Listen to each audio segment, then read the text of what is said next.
Veterans HR 6047 just passed the House, and one part of this bill could add about $833 a month for a very specific group of severely disabled veterans. Listen closely though, this is not a blanket raise. It is not for every veteran with a VA rating. And if you assume the VA will automatically sort this out for you, you can miss the actual benefit this bill is built around. HR 6047 has three main benefit changes. First, the big one, it creates a new monthly benefit of about $833 for certain disabled veterans who already receive aid and attendance benefits. These are veterans whose service-connected conditions are severe enough that they need help with daily living. That means help bathing, dressing, eating, moving safely, managing personal care, or living with a level of disability where regular assistance from another person is part of daily life. This is not a regular COLA. It is not a rating percentage bump. It is an additional benefit aimed at veterans already at the higher end of the VA compensation system. Second, the bill increases DIC payments for surviving spouses and dependents. This is not the $833 benefit. That $833 is for eligible veterans, but surviving families would still see a separate increase through DIC adjustments. Third, the bill expands VA home loan eligibility for certain Guard and Reserve members by counting more reserve component service toward loan eligibility. So there are three groups in play: severely disabled veterans receiving higher aid and attendance, surviving families receiving DIC, and certain Guard and Reserve members looking at VA home loan access. Now here's the part that matters most for your wallet. Most veterans watching this will not qualify for the $833 just because they have a disability rating. If you're 70%, 90%, or even 100% P&T, that alone does not automatically mean this bill adds $833 to your monthly payment. The Gateway is Special Monthly Compensation, or SMC.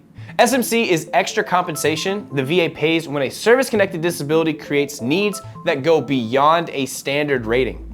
Aid and attendance is one of those needs. The bill is aimed at veterans already receiving that level of support, especially the most severely disabled veterans and certain TBI cases. So your first checkpoint is this: do you need regular help from another person because of a service-connected condition? Not just occasional help, not just some days are hard, we're talking about documented daily life limitations.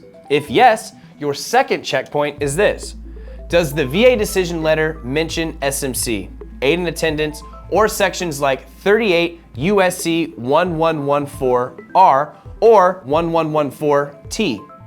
That language matters. If it's in your decision letter, you may already be in the category this bill is targeting.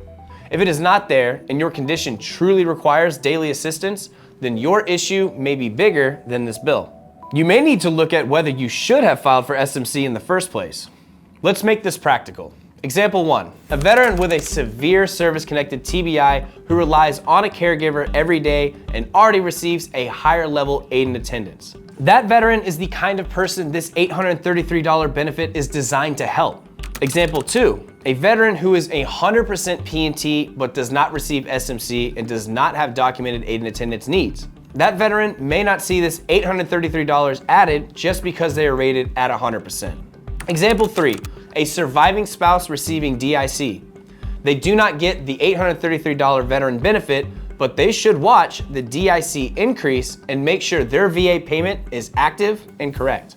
Example 4, a Guard or Reserve member who was previously short of the VA home loan service requirement. This bill may open a door, but that person needs to speak with a VA-approved lender and confirm how the final law is implemented. Now, there is also a catch viewers need to know. The bill does not only increase benefits, CBO says it also changes VA home loan fees, including increased fees for certain refinancing loans and loan assumptions. That matters because some veterans groups and lawmakers have objected to how the benefit expansion is being paid for. So if you hear two different stories about this bill, that's why. One side is talking about the new benefits. The other side is warning about the funding mechanism. Both pieces matter.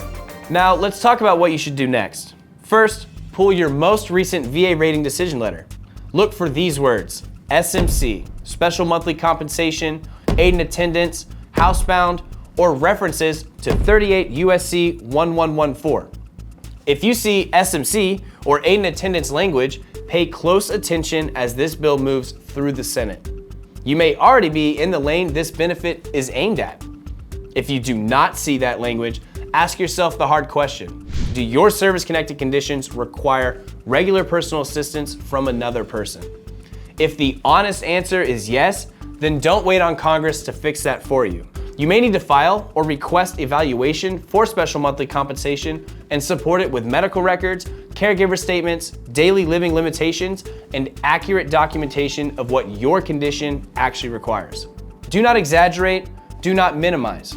Document the real daily impact. If you're a surviving spouse, check that your DIC is active and your VA account information is current. When the adjustment takes effect, you want to catch any payment issue early. If you're Guard or Reserve, talk to a VA-approved lender about whether this bill could change your eligibility.